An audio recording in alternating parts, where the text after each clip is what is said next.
internet. Hello, the internet. Hello. Hello. That was We ridiculous. saw Dragon Ball Z Resurrection Resurrection F. Dragon Ball Z Resurrection F is what we just went and saw. The F stands for Frieza. Maybe. I don't know, man. It's interpretable. It does. Oh, anyways. Ta-da! Okay. The way this works is... You like, comment, and subscribe. You like, comment, and subscribe. Share on Facebook. Friend us on Facebook. Follow us on Twitter. Not that I do anything on Twitter.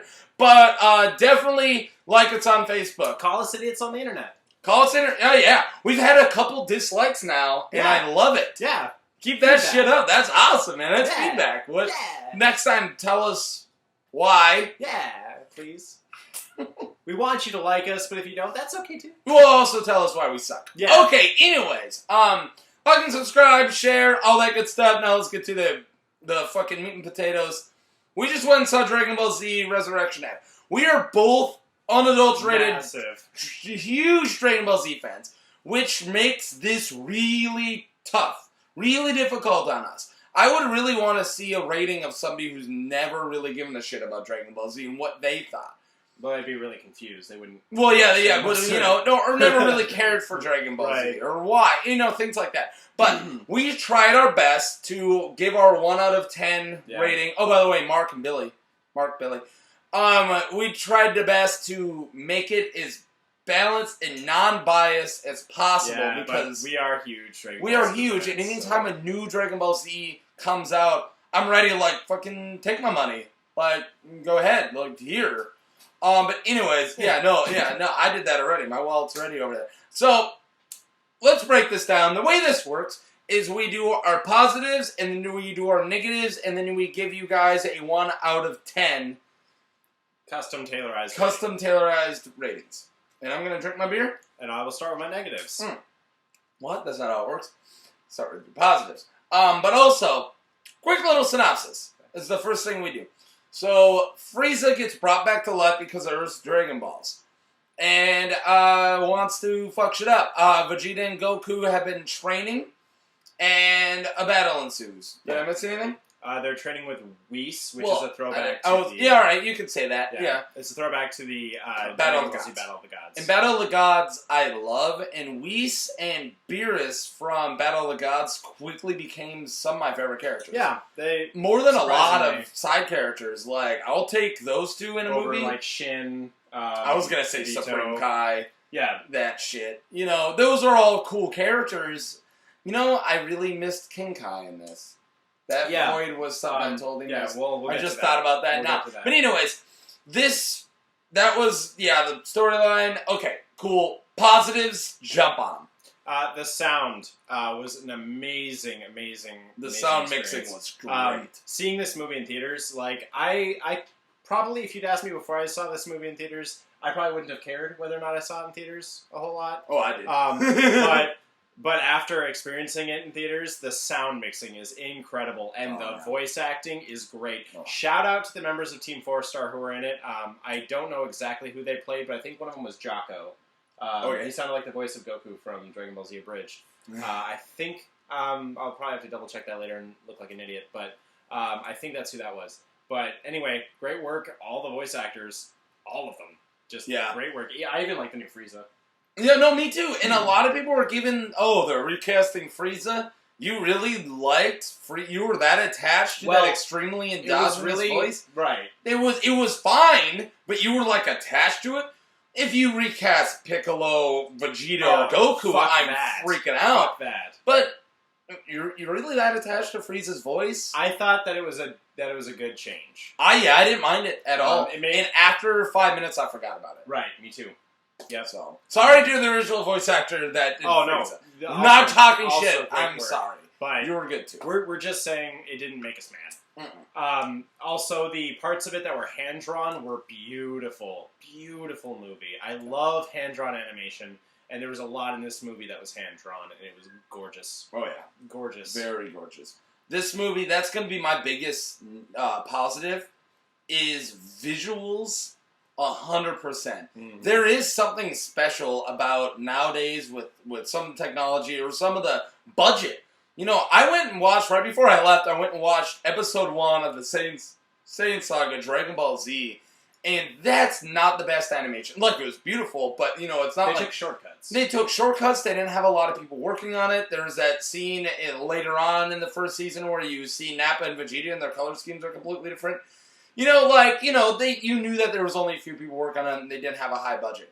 Thank God they gave these people a budget, because this is some of the best animation you will see, period. Yeah. This is top-of-the-line animation, and it is just a spectacle to see. It is something special. This, in my opinion, is a fucking summer blockbuster. Yeah. Like, that's what it felt like to me.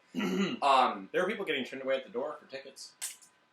I was walking up and somebody goes, saw my shirt, and he's like, "Oh, you're going to see Dragon Ball Z?" I'm like, "Yeah." He's like, "You better get your tickets." I'm like, "Yeah, I bought them the same time I bought the Ant-Man tickets like 4 weeks ago." And he goes, "Oh."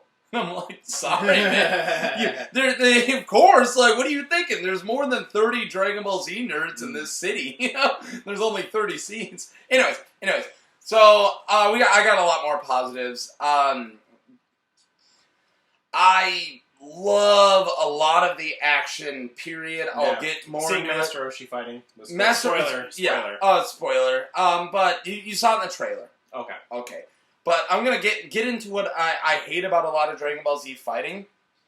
30-minute power-ups. Nah, they weren't there. There was a few power-ups, but there wasn't for... thank God. And this is my least favorite Dragon Ball Z gimmick. Boom. You got a little taste of that. It was like... Yeah. And they really sold it with the sound. But a lot of the fights were like punch here, block, catch, bam! It was like choreographed, actual fighting. And there's a lot. You don't see that a lot. That was awesome. And there's a lot of that. I mean, of course it would be there, but it was a lot. It was really accentuated in this movie. The differences in the fighting styles between the fighters. Definitely. You saw more of that like Shaolin style that Tien has. And Tien. And Krillin too. I love Tien Shinhan. Yeah, he's always been one. I think he's always been underrated too. Oh, totally. I love Tien. But yeah, Krillin's fighting style I really like too. He's got a lot more kicks. He doesn't punches. Anyways, they must have got an actual professional choreographer to just map out. We should do fighting like this because this is on a different level for Dragon Ball Z. Oh, they're usually really good, but they're usually good. Amazing. This blew my mind. Those fight scenes blew my mind. They made sense. It wasn't cheating by teleporting into position. Yeah. There's a lot of aerial turning and repositioning. It was really cool. But still getting your really good Dragon Ball Z moments of the fist hitting and then looking back. That kind of great Dragon Ball Z stuff. And then Goku teleporting right behind. Oh yeah, those. It doesn't take away from your favorite. I love Dragon the Ball Z classic stuff. Goku fake out where he lunges at somebody and then disappears and appears right behind them and just. Oh yeah, no, that's so classic. cool. Okay, we're just gonna nerd out. All right, as you can see, we had a lot of positives, and I don't even think we need to go into them. Overall, we had a lot of positives. Yeah. I did have to look for my negatives, but I do have a rather prevalent one. So if you want to get to the negatives, yeah. You can take them over. I don't want to spoil much, but my biggest negative is that there's a really big plot hole towards the end, or that you might not disagree as a plot hole. You might disagree as a plot hole. I'm a little. I mean, they still said the reason. There's a moment towards the end. I'm not going to ruin it for you, but there's a convention that's laid out that gets destroyed by something that was explained away earlier, that they effectively changed their mind. That's the way it looks to me. But and then he gave it, you probably have no idea what he just said because we had to be really vague, right? But you might notice it when you watch it. You're like, what? I took the little lame excuse they use in the movie, and I took it and I bought it because I will. But I do have I have a pretty big negative. But do you got any more? Missing characters. Yeah, what the hell? There's no Trunks, no Tien. no Goten, no Chaozu. Oh, yeah. No Chaozu, no Yamcha, no King Kai. Keep I mean, going. we don't expect them to show every single cameo. But King Kai? Come on. I would take Trunks. And No, that's what I mean. Kai. Like, King Kai is a staple. He's been there since the first season. Like, I think he was in Battle of the Gods. He's a big part. He set up who Beerus and Whis were, and he wasn't in here like, oh my god, Frieza's here. I don't want Beerus. Fucking Kai impression. I know, that was really bad. I just don't want Beerus and what's his name? Whis. I don't want them replacing Kai. Right. And that's what it really felt and like. It almost felt like that when it really Kai did. Shin was there. Yeah. And especially the Trunks and Goten, they're like, oh, we don't want to bring them into this. I'm like, why? They're fucking Super Saiyans. Who can fuse and go Super Saiyan 3? They are one of the heaviest hitters. Heavier than Gohan. And that reminds me of a positive. I liked that they actually explained Gohan not being a prevalent fighter anymore, which GT isn't canon. We've already established that. But they kind of just glossed over that in GT and made Gohan like shit. But it made sense in this movie because they actually introduced Gohan as not the strongest fighter anymore because he's out of practice. He's let himself become a dad. Yep. And that's his choice. Yeah. And I kind of wish they had touched on that a little bit more, but they didn't need to. They didn't seem like they had enough time to really get into exactly. It. I can't wait for Dragon Ball Z Super, or Dragon Ball Super. You know, as we can actually delve into the characters. This movie ran like an hour and a half. It ran pretty long. Good time. Now here's my biggest negative. And this is not exclusive to this Dragon Ball Z, but it definitely felt way more prevalent.